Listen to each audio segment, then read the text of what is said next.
નમસ્કાર સૌ મિત્રોને, આપ સૌને મારા રામ રામ। આજનો મારો વિષય છે દરેક માવતરે જીવી બતાવવું પડશે।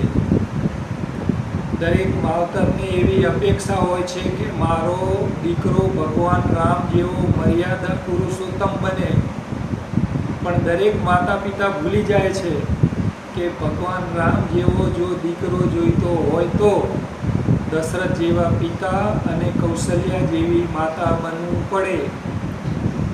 આજે આપણે જોઈએ છીએ કે દીકરાને આપણે કહીએ એવું કરતો નથી, પણ આપણે જેવું કરીએ છીએ એવું કરે છે।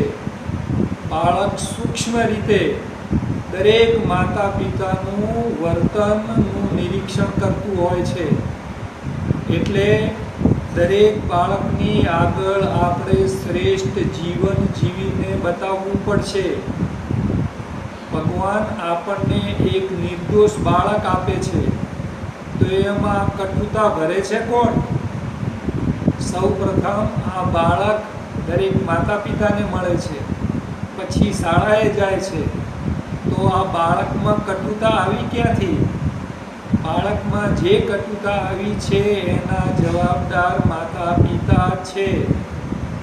એટલે દરેક માતા પિતાએ તેમના બાળકની આગળ શ્રેષ્ઠ જીવન જીવવું પડશે।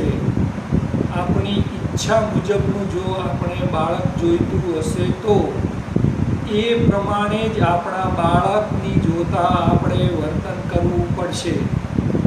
બાળકને જ્યારે માતા પિતાના પ્રેમની જરૂર પડે છે ત્યારે મા બાપ તેને ફોન પકડાવી દે છે, એટલે એ બાળક જ્યારે મોટો થશે ત્યારે એ ફોનમાં વ્યસ્ત હશે, માતા પિતાને પ્રેમ આપી શકશે નહીં।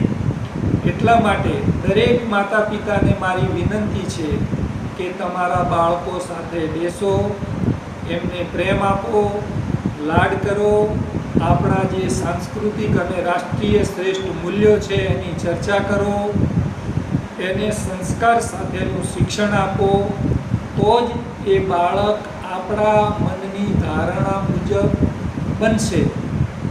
છેલ્લે મારે એટલું જ કહેવું છે કે જેવું આપશે મા બાપ દીકરા દીકરીઓને ભણતર, એવું જ થશે આપણા બાળકનું જીવનનું ઘડતર।